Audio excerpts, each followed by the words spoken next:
রাগ করেন না। আচ্ছা বলেন তো, কোনো যুবক যদি দাড়ি রাখে সবচেয়ে আগে আপত্তি করে কারা? বাপ মা। কারণ বাপ মা চায় যাহা আমার রাজপুত্রের মতো ছেলে রাজপুত্রের মতো একটা দাড়ি রাখলে বুড়ো বুড়ো লাগে, ঠিক না?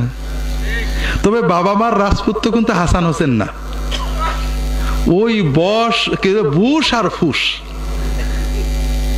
হাসান হোসেনের যখন রাজপুত্র ছিল দাড়ি ছিল না, দাড়ি সহই তো রাজপুত্র ছিলেন। কোনো মা চায় না যে আমার ছেলেটা হাসান হোসেনের মতো বা হাসান বসরির মতো বা আব্দুল্লাহ ইবনে জুবায়েরের মতো সেই রাজপুত্র হবে, এটা কেউ চায় না। আচ্ছা হলো, দাড়ি রাখার বাধাকে প্রথম বাধা মা। আমি নিজে অনেক মার সাথে ফোনে, যুবক ছেলে দাড়ি রাখবে স্যার, দাড়ি রাখবো, মার দেখতে দিচ্ছে না। আমি মার সাথে ফোনে কথা বলছি যে আপনার ছেলে দাড়ি রাখলে কি সমস্যা? সমস্যা খারাপ দেখা যায়, এত তো বিয়ে শাদী করি এখন দাড়ি রাখবে কেন? আল্লাহু আকবার। আচ্ছা, খারাপ যে দেখা যায় এর মাধ্যমে আপনার ছেলের কি কি ক্ষতি হয়? প্রথম কথা, দাড়ি রাখলে খারাপ দেখা যায় আপনাকে কে বলেছে? কারণ আপনার চোখে পোকা লেগেছে। আপনার চোখ যদি মুহাম্মদ সাল্লাল্লাহু আলাইহি ওয়াসাল্লামের চোখ দিয়ে দেখতেন, হাসান হোসেনের চোখ দিয়ে দেখতেন, তাহলে দাড়ি রাখলে ভালো দেখা যেত, দাড়ি কাটলে খারাপ দেখা যেত। 2 নম্বর কথা হলো, দাড়ি রাখলে আপনার ছেলের খারাপ দেখা গেল অনেকগুলো উপকার আছে। কিশোর যুবক দাড়ি রাখতে পারলে, আমি অনেক বলি, আমার অনেক মহব্বতের ছেলেরা আছে সব, যে পারলে দাড়ি রেখে ফেলবা। 1 নম্বর, অনেক গুনাহ থেকে বেঁচে যাবা। 2 নম্বর কি, সবচেয়ে বড় ফিতনা, বান্ধবীদের থেকে বেঁচে যাবা। তোমরা হয়তো মনে করো বুঝি, কি বলে স্যার, বান্ধবীর গল্প কি মজা লাগে, বলে স্যার জানলো কি করে? স্যার একসময় তোমাদের ছিল না? ওই সময় তো আমরাও পার হয়ে আসছি, তো চান্স আমাদের কম ছিল, তোমাদের বেশি, কিছু করার নেই। এটা তোমাদের সৌভাগ্য অথবা দুর্ভাগ্য, আমাদের সময় এত চান্স ছিল না। তো যেটা বলছি, এই যে গল্প করতে ভালো লাগা, এই ভালো লাগাটা ভালো, কিন্তু এই ভালো লাগাটা কত খারাপ একটু শোনো। ভালো লাগা দিয়ে শুরু হলো, এরপরে পকেটের উপর প্রেসার পড়বে, কারণ মোবাইল সিম কিনে দিতে হবে, হাদিয়া দিতে হবে, ভালোবাসা দিবস হাদিয়া লাগবে, খাওয়াতে হবে, রেস্টুরেন্টে যাইতে হবে। এই চাপ যে বাপের পকেটেও পড়ে যাবে, ঠিক না? আচ্ছা গেল, কিন্তু চাপ আর ওখানে থাকলো না, এখন কালবের উপর চাপ এসে গেল, এখন ঘুম আসে না, শুয়ে মনে হয় 1 মোবাইল করি, ঘুম কামাই, সারা রাত ঘুম হয়নি, কথা বলছি, দিনের বেলায় আমার আর কাজ কাম হচ্ছে না, লেখাপড়া হচ্ছে না। এইরকম চললো, প্রথমে পকেটের উপরে চাপ, এরপরে মনের উপরে চাপ, ঘুমের উপরে চাপ, লেখাপড়ার উপরে চাপ, এখন আসল চাপ। মনে হয় যে বিয়ে শাদী করে ফেলি, বিয়ে শাদী করে ফেলি। যদি বিয়ে না হয় তাহলে 1 বছরের কান্না, আর বিয়ে হলে 70 বছরের কান্না।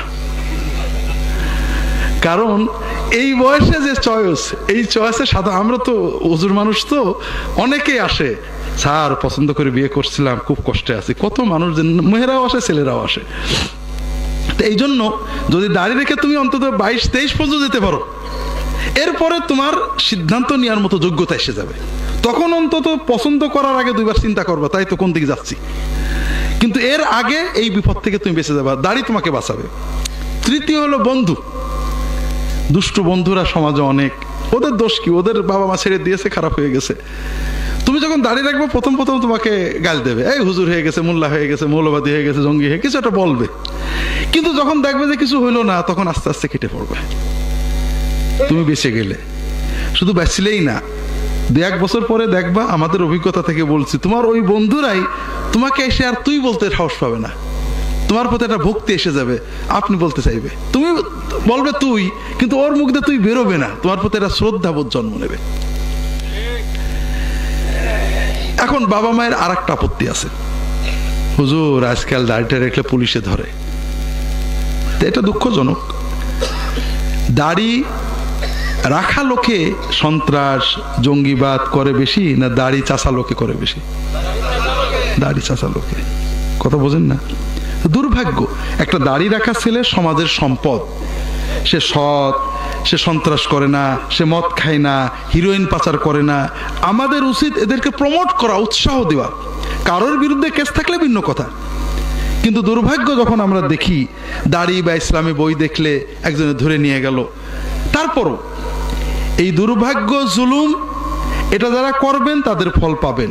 কিন্তু আমার প্রশ্ন হলো, পুলিশে যা তো ধরে, তাদের 100 জনের 100 জনই তো দাড়িওয়ালা, 100 জনই দাড়িওয়ালা। হ্যাঁ, দাড়ি ছাড়া লোক বেশি। হ্যাঁ, এটা কিন্তু সত্য কথা। তাহলে দাড়ি থাকলে পুলিশে ধরার সম্ভাবনা 1% 2%, আর দাড়ি না থাকলে শয়তানে ধরার সম্ভাবনা। তাহলে আপনি আপনার সন্তানের কোনটা দেখবেন?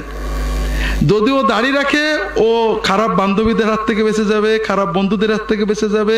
ওর দাড়ি থাকার লজ্জায় ও অনেক সময় খারাপ জায়গায় যাইতেই পারবে না, ঠিক না? তাহলে আপনার ছেলে অন্তত 22-23 বছর পর্যন্ত ওর একটা নিরাপত্তা পাইল, আর পুলিশে ধরার সম্ভাবনাও খুব কম, আর দাড়ি না থাকলে শয়তানে ধরার সম্ভাবনা অনেক বেশি। যেটা বলছিলাম, মা বাবা সন্তানদের বেশি দুশ্মনী করে। এরপরে যেখান থেকে আমরা সরে গেছিলাম, আমাদের ছেলে মেয়েদের ছেড়ে দিছি, ওরা বান্ধবী হয়, বন্ধু হয়, আমরা জানি না। বাবা মা জানে তো যে অমুক মেয়ের সাথে আমার ছেলেটা মেশে, অমুক ছেলের সাথে, জানে না? জানে। কোন আপত্তি করে নাকি? করে। এই বয়সে একটু কি আর করা যাবে, ঠিক না? তারা ছেলে মেয়েরা গল্প করে, ফুর্তি করে, আড্ডা দেয়, ইয়ার্কি মারে, কোনো খারাপ নিয়েতে করে না। বয়সের এটা একটা গতি, আমরা ওদের গতি রোধ করতে শেখাইনি, ওরা করছে।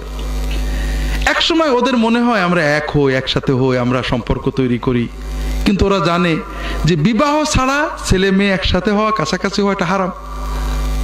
ওরা বলে বিবাহ করব, বাপ মা বলে না এখন বিয়ে করা যাবে না, একটু বড় হ, প্রতিষ্ঠিত হ।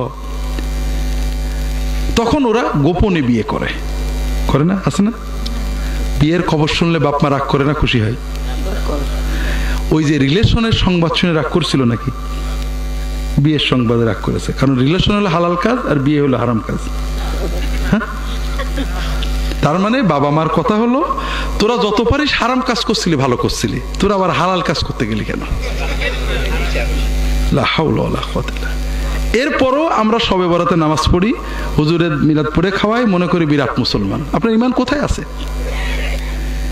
ছেলে মেয়ে তাদের হেফাজতের চেষ্টা করেন, ইমানে রাখার চেষ্টা করেন, না হলে তাদের বিবাহের ব্যবস্থা করেন। বিশেষ করে ছেলে মেয়ে যখন চয়েস করেছে, পছন্দ করেছে, আপনি চেষ্টা করেন তাদের চয়েসকে মেনে নেওয়ার। কথা বুঝতে পারছেন না? আপনি কি বিয়ে দেবেন? বিয়ে তো তাদের কল্যাণের জন্যই দেবেন।